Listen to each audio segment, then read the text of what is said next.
তাদের প্রতি আমি চ্যালেঞ্জ ছুড়ে দিলাম, যেই বিদ্যুতের সমস্যা রয়েছে, যেই গ্যাসের সমস্যা রয়েছে, সেইটি সমাধানের জন্য তারা যদি সরকার থেকে ভালো কোনো পরিকল্পনা নিয়ে আসতে পারে, যে পরিকল্পনা আগামী 3 মাসের মধ্যে, বাদ দেন 3 মাস, আরো 3 মাস আমি তাদেরকে দিলাম, যদি 6 মাসের মধ্যে তারা সমস্যার সমাধান করতে পারে, তাহলে তাদের প্রত্যেকটি পরিকল্পনা আমরা বাস্তবায়ন করব। মাননীয় প্রধানমন্ত্রী তারেক রহমান ওরফে তারেক বিন জিয়া ভাইরাল হতে যে ফেসে গেছেন মুহূর্তের মধ্যে। তারেক রহমান ভেবেছিলেন যে আমি আজকে এমন একটা কথা বলবো, সবাই বলবে এবার এনসিপি জামাতকে বাস একটা দিছে, সবার মুখোমুখি থাকবে। দেখছো প্রধানমন্ত্রী কি মেধাবী, কি জ্ঞানী, কি উপস্থিত বুদ্ধি, কি সেন্স অফ হিউমার। বড় বড় কথা বলছেন, সব করে দিবেন, এখন তো বিদ্যুৎ নাই, এখন সবাই পোলাপান স্লোগান দিচ্ছে খাম্বা আছে, বিদ্যুৎ নাই। আমরা যদি আজকে সংসদ বয়কট করে রাস্তায় নেমে পড়ি, সর্বোচ্চ কয়দিন টিকতে পারবেন বলেন তো? পুলিশ দিয়ে, এই গন্ডা বাহিনী দিয়ে, হেলমেট বাহিনী দিয়ে যে টিকে থাকা যায় না, এই হাসিনার চাইতে আবার কি শিক্ষা দেওয়া যায়? আমাদের বিদ্যুৎ মন্ত্রী বলছে যে বিদ্যুতের ম্যানেজমেন্ট এবং শুধু দিন গণা ছাড়া আর আমাদের হাতে কিছুই করার নাই। রিয়েলি রিয়েলি আপনাদের হাতে যদি কিছুই করার না থাকে, কিছুই যদি আপনাদের করার না থাকে, তাহলে আপনি বিদ্যুৎ মন্ত্রী কেন? ওয়াই? আপনাকে তো এখানে বসানো হয়েছে সমস্যা সমাধান করার জন্য। এখন আপনাকে এখানে বসানো হয়েছে সমস্যা সমাধান করার জন্য। এখন আপনি যদি বলেন আমার এখানে কিছুই করার নাই দিন গণা ছাড়া, ভাই তাহলে বিদ্যুৎ মন্ত্রীর দরকার কি? তবে কি দৌড় সালাউদ্দিনের মতো একই পরিণতি ভোগ করতে যাচ্ছেন বর্তমান বিদ্যুৎ মন্ত্রী ইকবাল হাসান মাহমুদ টুকু? বাংলাদেশ একটা ধ্বংসস্তূপের মধ্যে দাঁড়িয়ে আছে। মাস শেষে যে টাকাটা পান সেই টাকাকে হালাল করেন। ইতিহাসের পুনরাবৃত্তি ঘটিয়ে টুকুকে এবার জনগণের ধাওয়া খেয়ে রাজপথ ধরে দৌড় দিতে পারবে, নাকি এর আগেই প্রধানমন্ত্রী তারেক রহমান তাকে পদ থেকে সরিয়ে দেবেন?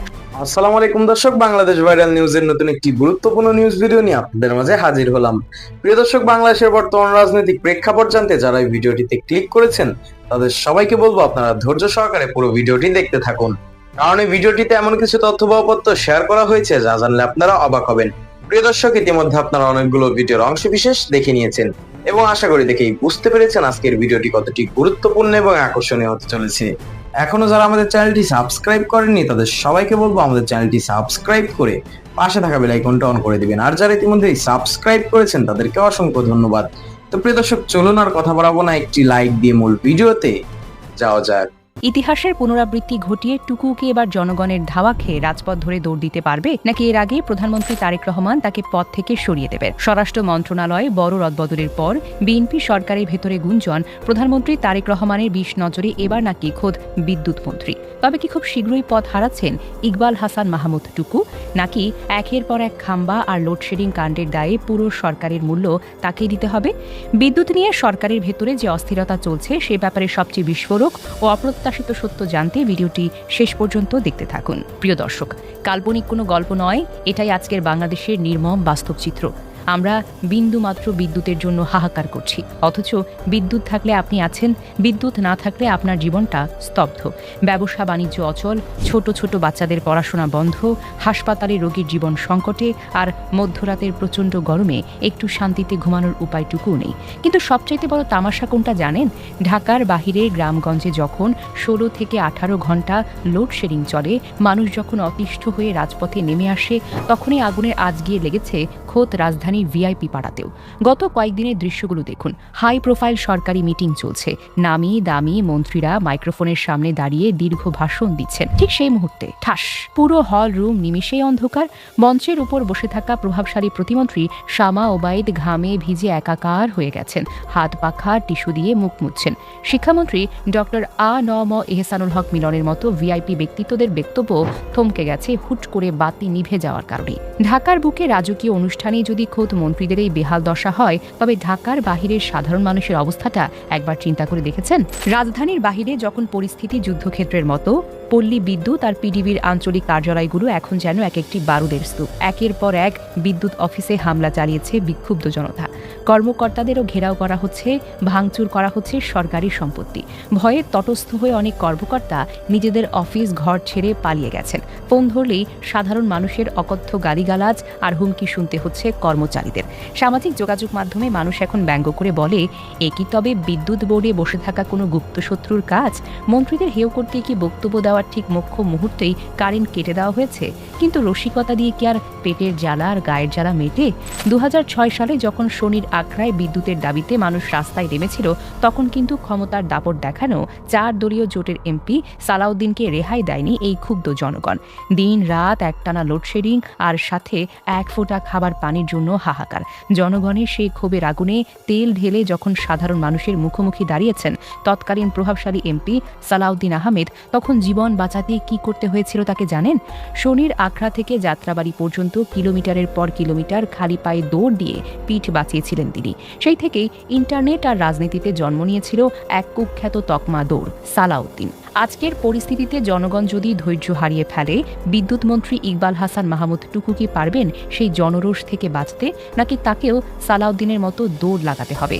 একদিকে জনজীবনের চরম বিপর্যয়, আর অন্যদিকে বিদ্যুৎ মন্ত্রণালয়ের শীর্ষ কর্তাদের ডাহা মিথ্যাচার ও দায়িত্বজ্ঞানহীন নাটকের সার্কাস।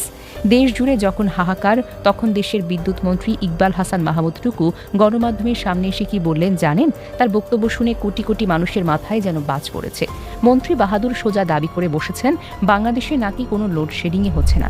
চিন্তা করা যায়, দেশের কোটি কোটি মানুষ যখন গরমে সেদ্ধ হচ্ছে, তখন মন্ত্রী বলছেন দেশের কোথায় কোনো লোডশেডিং নেই। মাঝে মাঝে বিদ্যুতের লম্বা তার ছিঁড়ে যায়, আর ওই তার ছিঁড়াকে সাধারণ মানুষ ভুল করে লোডশেডিং বলেন আর কি। তবে থলের বিড়াল কিন্তু বেশিক্ষণ লুকিয়ে থাকেনি। বিদ্যুৎ মন্ত্রীর এই হাস্যকর ও মিথ্যা দাবির কয়েক ঘন্টার মধ্যেই তাকে ধুলোয় মিশিয়ে দিয়েছেন খোদ তারই মন্ত্রণালয়ের প্রতিমন্ত্রী প্রকাশ্যে মিডিয়ার সামনে এসে স্বীকার করে বলেন, দেশ এখন এক নজিরবিহীন ও ভয়াবহ বিদ্যুৎ এবং জ্বালানি সংকটের মধ্য দিয়ে অতিক্রম করছে। একই মন্ত্রণালয়ের মন্ত্রী বলেছেন সব ঠিক আছে, কারেন্ট যায় না, তার ছিঁড়েছে, আর প্রতিমন্ত্রী বলছেন ভয়াবহ সংকট চলছে। এই দ্বিমুখী বক্তব্যই প্রমাণ করে এই সরকার বিদ্যুৎ খাত পরিচালনায় কতটা দিশেহারা, কতটা অযোগ্য এবং কতটা সমন্বয়হীন। আরও ভয়ঙ্কর বিষয় হলো, পরিস্থিতি নিয়ন্ত্রণে আনার কোনো কৌশল বা পরিকল্পনা মন্ত্রীর কাছে নেই। দায়িত্বশীল জায়গা থেকে মন্ত্রীটুকু চরম হতাশ হয়ে হাত তুলে দিয়ে বলেছেন, দিন গোনা ছাড়া আমার আর কিছুই করার নেই।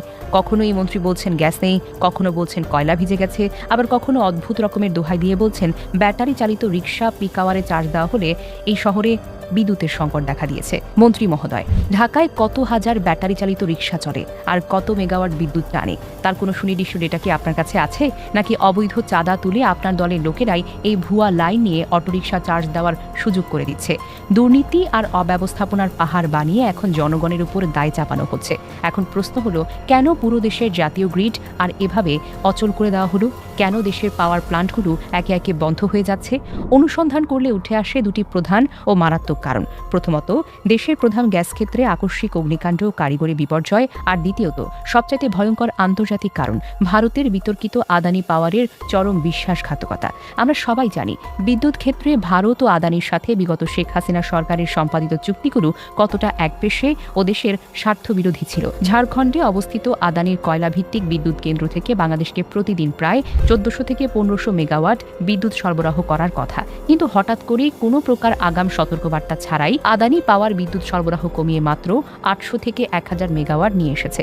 তারা অজুহাত দিচ্ছে বৈরী আবহাওয়া আর কয়লা সংকটে, কিন্তু ভূরাজনৈতিক বিশ্লেষকরা বলছেন ভিন্ন কথা। বাংলাদেশে জুলাই বিপ্লব ও সরকার পরিবর্তনের পর ভারতের একটি বিশেষ গোষ্ঠী ইচ্ছাকৃতভাবে বিদ্যুতের এই কৃত্রিম সংকট তৈরি করেছে। বাংলাদেশ সরকারের ব্যাকফুট খেলতে, দেশের অভ্যন্তরে তীব্র সামাজিক ও রাজনৈতিক অস্থিতিশীলতা তৈরি করতেই আদানি এই পাওয়ার গেম খেলেছে বলে বিশ্লেষকদের অভিমত। আদানির এই হঠাৎ সরবরাহ ঘাটতির কারণে জাতীয় গ্রিডটা ধসে নেমেছে। দেশের অভ্যন্তরীণ গ্যাস ভিত্তিক বিদ্যুৎ উৎপাদন আগেই অর্ধেক হয়ে গিয়েছিল। প্রধান গ্যাস ক্ষেত্রে অগ্নিকাণ্ডের পর দৈনিক গ্যাস সরবরাহ 235 কোটি ঘনফুট থেকে 1 লাখে কমে নেমেছে প্রায় তলায়। আর আমাদের বিকল্প ভরসা ছিল কয়লা ভিত্তিক বিদ্যুৎ কেন্দ্রগুলো, যেমন পায়রা, রামপাল, বড়পুকুরিয়া, কিন্তু সেখানেও চরম দুর্ভোগের ঘনঘটা। পটুয়াখালীর পায়রা বিদ্যুৎ কেন্দ্রের একটি ইউনিট বিশ্বমানের রক্ষণাবেক্ষণের অভাবে বন্ধ হয়ে পড়েছিল। বড়পুকুরিয়ায় 3টি ইউনিটের মধ্যে 2টি প্রযুক্তিগত জটিলতায় বিকল। তার উপর পটুয়াখালীর সাগরে বৈরী আবহাওয়ার কারণে বড় জাহাজ থেকে ছোট জাহাজে কয়লা খালাস করা যাচ্ছে না। গ্যাস বিকল, কয়লা বিকল, তবে কি শেষ ভরসা ছিল ফার্নেস অয়েল ও ডিজেল চালিত বিদ্যুৎ কেন্দ্রগুলো? সেখানেও জড়িয়ে আছে আরেক মহা কেলেঙ্কারি। পিডিবির দেনার পাহাড় এখন আকাশ ছুঁয়েছে। বর্তমানে স্বাধীন ও বেসরকারি বিদ্যুৎ উৎপাদনকারীদের কাছে পিডিবির দেনা বকেয়া কত জানেন? প্রায় 50,000 কোটি টাকা, যার মধ্যে শুধু বেসরকারি তেলভিত্তিক বিদ্যুৎ কেন্দ্রগুলোর পাওনাই তো 17,000 কোটি টাকা। যেহেতু পিডিবি তাদের বকেয়া বিল মেটাচ্ছে না, তাই বেসরকারি বিদ্যুৎ কেন্দ্রগুলো ব্যাংক থেকে ডলার নিয়ে ফার্নেস অয়েল আমদানির কোনো নতুন এলসি খুলতে পারছে না। ফলে সীমিত জ্বালানি দিয়ে যতটুকু সম্ভব সন্ধ্যার পিক আওয়ারে বিদ্যুৎ চালানো হলেও মধ্যরাতের পর খরচ বাঁচাতে তেল চালিত প্লান্টগুলো বন্ধ করে দেওয়া হচ্ছে। আর ঠিক সেই কারণেই মানুষ যখন গভীর রাতে একটু শান্তির ঘুমের জন্য বিছানায় যায়, ঠিক তখনই নেমে আসে লোডশেডিংয়ের ভয়াল কালো থাবা। মাননীয় প্রধানমন্ত্রী তারেক রহমান ওরফে তারেক বিন জিয়া ভাইরাল হতে যে ফেসে গেছেন মুহূর্তের মধ্যে। তো এটা আবার কেমন কথা? প্রধানমন্ত্রী আবার ভাইরাল হওয়া কিনা? প্রধানমন্ত্রীর উপর কেউ আছে না? প্রধানমন্ত্রী হিসেবেও ভাইরাল হতে মন চায় কি সেটা? মানে তারেক রহমান ভেবেছিলেন যে আমি আজকে এমন একটা কথা বলবো, সবাই বলবে এবার এনসিপি জামাতকে বাস একটা দিছে, সবার মুখে মুখে থাকবে, দেখছো প্রধানমন্ত্রী কি মেধাবী, কি জ্ঞানী, কি উপস্থিত বুদ্ধি, কি সেন্স অফ হিউমার। এভাবে ভাইরাল হতে প্রধানমন্ত্রী কেন, ডোনাল্ড ট্রাম্পও চায় একটু হিউমারাস কথা বলতে, পৃথিবীব্যাপী তার কথা নিয়ে আলোচনা হবে। এরকম একটু ভাইরাল হতে চেয়েছেন মাননীয় প্রধানমন্ত্রী জনাব তারেক রহমান। কি বলে যে কিছু লোক হারিকেন সামনে নিয়ে বিদ্যুতের জন্য আন্দোলন করছে, অথচ তাদের পেছনে ফ্যান ঘুরছে। এর মানে এনসিপি মাননীয় প্রধানমন্ত্রী তারেক রহমান এই বক্তব্য দেওয়ার একদিন আগে যাত্রাবাড়িতে ঢাকা মহানগর দক্ষিণের উদ্যোগে একটা সমাবেশ করেছে। সেই সমাবেশে অনেকগুলো দাবির মধ্যে একটা ছিল এই জ্বালানি সংকট নিরসন এবং বিদ্যুৎ সমস্যার সমাধান। তো সেখানে প্রতীকী অর্থে তারা হারিকেন নিয়ে আন্দোলন করেছে, হারিকেন সামনে রেখেছে। তো এইটা নিয়ে একটু ট্রল করে ভাইরাল হতে চেয়েছিলেন, কিন্তু আসিফ মাহমুদ সজীব ভুইয়া মুহূর্তের মধ্যে প্রধানমন্ত্রীকে ফাঁসিয়ে দিয়েছেন। বলছেন যে মাননীয় প্রধানমন্ত্রী, যে ফ্যান লাইট আপনারা দেখেছেন, যে মাইক, ওটা তো জেনারেটরে চলছে, ওটা তো বিদ্যুৎ না। তবে তারেক রহমানের যে এই বুদ্ধিদীপ্ত যে উত্তর দেওয়ার একটু চেষ্টা, ছাত্র দলের লোকজন দেখলাম খুব খুশিতে খুশিতে শেয়ার করেছে, এটা মাঠে মারা খেয়েছে আসিফ মাহমুদ সজীব ভুইয়ার বক্তব্যের মধ্য দিয়ে। আর দ্বিতীয় কথা হচ্ছে যে এখানে বিদ্যুতের লোডশেডিং এর প্রতিবাদ করা হচ্ছে। ইট ডাজন্ট মিন দ্যাট বিদ্যুৎ একদম আসে না। তো কিছু কিছু সময় ফ্যান জেনারেটরে না চললে এমনিতেও চলতে পারে, মাইক চলতে পারে। তো এটা তো আর এর মানে কি, তাহলে কি প্রতিবাদ করা যাবে না? প্রতিবাদটা তো লোডশেডিং এর। লোডশেডিং ডাজন্ট মিন দ্যাট একদম বিদ্যুৎ থাকে না। Suspension of supply of electricity for the time being, ছোট করে লোডশেডিং প্যারাগ্রাফ করেছেন আপনারা, সাময়িক সময়ের জন্য। প্রতিবাদটা তো ওই সময়টার জন্য। আর দ্বিতীয় হচ্ছে হারিকেন নিয়ে প্রতিবাদ করা, এটা একটা প্রতীকী প্রতিবাদ। এর মানে এই নয় যে আসলে হারিকেন দরকার। এই জিনিসটা কি প্রধানমন্ত্রী বুঝেন না? বিএনপি হারিকেন মিছিল করে নাই, মির্জা ফখরুল থেকে শুরু করে সবাই। তো এই প্রতীকী একটা প্রতিবাদ। এখানে বিদ্যুৎ অরিজিনালি যদি সত্যিকার অর্থে বিদ্যুৎ দিয়েই ফ্যান এবং মাইক চলতো, আসলে প্রধানমন্ত্রী বলেছেন যে বিদ্যুৎ দিয়ে ফ্যান মাইক চলেছে, কিন্তু আসলে না, যদি চলতো তারপরও হারিকেন নিয়ে মিছিল করা, এটাই সিস্টেম, এটার একটা প্রতীকী তাৎপর্য আছে। প্রতিবাদটা তো এভাবেই করতে হয়। বিএনপিও তো এইভাবেই প্রতিবাদ করেছে। তাহলে প্রধানমন্ত্রী ভাইরাল হতে পারলেন না, বরং উল্টো ধরা খেয়েছে। প্রধানমন্ত্রী আরো কিছু বিষয়ে চমৎকার কথা বলেছেন। তিনি চ্যালেঞ্জ ছুড়ে দিয়েছেন বিরোধী দলকে যে আমাদের 10 বছর মেয়াদী পরিকল্পনা আছে জ্বালানি সংকট নিরসনের বা জ্বালানি ব্যবস্থাপনার বিদ্যুৎ নিয়ে। আপনারা 3 মাসের একটা পরিকল্পনা দেন না, 3 মাসের মধ্যে, বা 6 মাসের দেন না, 6 মাসের মধ্যে দেন না। চ্যালেঞ্জ ছুড়ে দিয়েছেন, পারলে দেন, চ্যালেঞ্জ দিলাম। যদি পরিকল্পনা দিতে পারেন, যদি সেটা যৌক্তিক হয়, আমরা গ্রহণ করব। এই চ্যালেঞ্জ তো অলরেডি পিনাকি ভট্টাচার্য নিয়ে ফেলেছেন। তিনি মাননীয় প্রধানমন্ত্রী বক্তব্য দেওয়ার একদিন আগেই যে পলিসি প্রেসক্রিপশন করেছেন, ফ্রান্স থেকে শুরু করে পুরো ইউরোপের ব্যবস্থাপনার আঙ্গিকে, এবং আমিরে জামাত ভারপ্রাপ্ত রাষ্ট্রপতির কাছে চিঠি দিয়েছেন যাতে সংসদের অধিবেশন আহ্বান করা হয়। ঠিক আছে, তাহলে জামাত তো চ্যালেঞ্জ গ্রহণ করতেই অলরেডি চ্যালেঞ্জ গ্রহণ করেছে, এটা তো বোঝা যায়। কারণ সংসদে তো পলিসি নিয়েই আলোচনা হবে। সংসদের অধিবেশন ডাকতে কেন আমিরে জামাত চিঠি দিয়েছেন? কারণ তার কাছে পলিসি আছে, তিনি সমস্যা সমাধান করতে পারবেন। দর্শক, এটা হচ্ছে প্রধানমন্ত্রী একটা চাপাবাজি। অবশ্যই বিরোধী দলের কাছে অল্টারনেটিভ পলিসি আছে। আর পিনাকি ভট্টাচার্য দেখেছেন, যেমন বিদ্যুৎ খাতের এটা সংকটের সমাধান আছে। আপনি বিদেশিদের এখানে আসার সুযোগ করে দেন, অনেকটা প্রাইভেটাইজ করে দেন। এখানে একটা প্রতিযোগিতা, একদম পুরোপুরি সরকারের একক কোনো একটা প্রতিষ্ঠান দিয়ে সাপ্লাই দিতে হবে না। অনেকগুলো বিদ্যুৎ কোম্পানি থাকবে, যে যেটা থেকে নেয়, জাস্ট তার একটা থাকবে। আমাদের যে ব্রডব্যান্ড কানেকশন নিয়ে আমরা ওইরকম বিভিন্ন কোম্পানি থাকবে, আপনি যার কাছ থেকে ইচ্ছে তার কাছ থেকে নেবেন, যারটার দাম কম, সার্ভিস ভালো, তার কাছ থেকে নেবেন। লোডশেডিং কোন একটা কোম্পানির পছন্দ যদি না হয়, তাহলে যারটা লোডশেডিং হয় না, যেমন ইন্টারনেট, কোনটা একটু মাঝে মাঝে ইন্টারাপশন হয় না, যেটা একদম কোনো ইন্টারাপশন হয় না, আপনি তাদের কাছ থেকে নেবেন। হ্যাঁ, এটি গ্রহণ করেন পারলে, পারবেন না। বিরোধী দল চ্যালেঞ্জ গ্রহণ করে যৌক্তিক পলিসি প্রেসক্রাইব করতে পারলেও আপনি গ্রহণ করতে পারবেন না। আমরা যদি পাল্টা চ্যালেঞ্জ দিই, আমরা পলিসি দিব, আপনি কি গ্রহণ করতে পারবেন? চ্যালেঞ্জ দিন না, পারলে গ্রহণ করুন। পারবেন না। কেন পারবেন না? বিভিন্ন অলিগার্কদের কাছে আপনি ধরা, ভারতের কাছে কিছুটা হলেও ধরা। আপনাকে ব্যালেন্স করতে হয় যে যুক্তরাষ্ট্র কি মনে করবে, এবং এগুলো নিয়ে কাজ করতে গেলে আপনি মাঝে মাঝে বেকায়দায় পড়েন। বরং আপনি যৌক্তিক পলিসি গ্রহণ করতে পারবেন না, বাস্তবায়ন করতে পারবেন না। যেমন এই যে গ্যাস সংকটটা, ওই যে বলা হয় যে এলএনজি খালাস করতে পারছিল না, আসলে বিষয়টা ওটা না, আসল ঘটনা বেরিয়ে এসেছে। সেটা হচ্ছে যেমন এই যে এলএনজি টার্মিনাল, এটা আগে যুক্তরাষ্ট্রের কাছে ছিল, এখন চীনকে দিয়েছে। যেখানে যুক্তরাষ্ট্রের কাছে দেওয়া মানে চীনকে এখানে মহেশখালীতে, কুতুবদিয়া এইসব জায়গায় আনা, এতে যুক্তরাষ্ট্র ভারতের আপত্তি ছিল, কিন্তু এখন চীন এখানে এসেছে। বিএনপি সরকার চীনকে দিয়েছে, পিটার হাসের কোম্পানি আছে, চীনকেও দিয়েছে। এবং এটা ওরা সহ্য করতে পারেনি, যার ফলে ওরা কৃত্রিম সংকটটা তৈরি করেছে। এখানে যুক্তরাষ্ট্র এবং ভারতের ষড়যন্ত্র আছে। তা আপনি তো পলিসি দিলেই গ্রহণ করতে পারবেন না। আপনার অমুকে যুক্তরাষ্ট্রকে খুশি করতে হবে, তমুকে খুশি করতে হবে, ভারত কি মনে করে এগুলো। বরং আপনাকে চ্যালেঞ্জ দিলে আপনি সেই চ্যালেঞ্জ গ্রহণ করতে পারবেন না, যে আপনি বিরোধী দলের যৌক্তিক পলিসি গ্রহণ করতে পারবেন কি পারবেন না।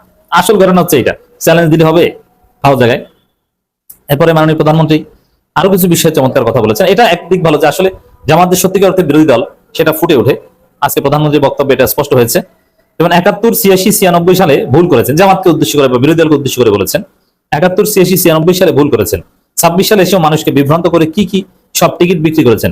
এসব মিথ্যা রাজনীতি থেকে বেরিয়ে আসুন, এর জবাব দেওয়া প্রয়োজন। প্রথম কথা হচ্ছে যে 71 সালে জামাত ভুল করেছে। 71-এর জামাতের ভূমিকা নিয়ে খোঁচা দেওয়া, এটা যে কেউ দিতে পারে। এই জায়গা জামাতকে এই খোঁচা সহ্য করতে হবে, এবং এই খোঁচা সহ্য করে, সমালোচনা সহ্য করে, মাথায় নিয়েই জামাত প্রধান বিরোধী দল হয়েছে, এবং জামাত এটা সহ্য করতে পারে। অতএব 71 নিয়ে জামাতকে আপনি সমালোচনা করতে পারেন, এটা আপনার অধিকার। 71 আসলে জামাত ভুল করেছে। 86-তে জামাত ভুল করেনি, আপনারা বেকায়দায় পড়েছেন, এখন জামাতকে উল্টা ফ্রেমিং করার চেষ্টা করছেন। 86-তে বিএনপি জামাত সহ সিদ্ধান্ত হয়েছিল নির্বাচন করবে না। এক পর্যায়ে বিএনপি জামাত সহ সিদ্ধান্ত হয়েছে আওয়ামী লীগ সহ নির্বাচন করবে। নির্বাচন করে নির্বাচনের মধ্য দিয়ে এর সাথে পতন ঘটাতে হবে, প্রয়োজনে আমরা একসাথে পদত্যাগ করব, এরকম সিদ্ধান্ত হয়েছিল। কিন্তু এক পর্যায়ে বিএনপির সিনিয়র নেতারা সবাই নির্বাচনে অযোগ্য হয় নানান কারণে, আদালতের মাধ্যমে। এখন বিএনপি নির্বাচনে অংশগ্রহণ করতে পারে না, কিন্তু কথা ছিল নির্বাচনে অংশগ্রহণ করবে। এই কারণ বিএনপি নির্বাচনে অংশগ্রহণ করতে পারে না বলে নির্বাচন বর্জন করেছে। কিন্তু জামাতের যেহেতু সমস্যা ছিল না, আওয়ামী লীগের সমস্যা ছিল না, তারা নির্বাচনে অংশগ্রহণ করেছে, এবং জামাত সবার আগে সংসদ থেকে পদত্যাগ করেছে।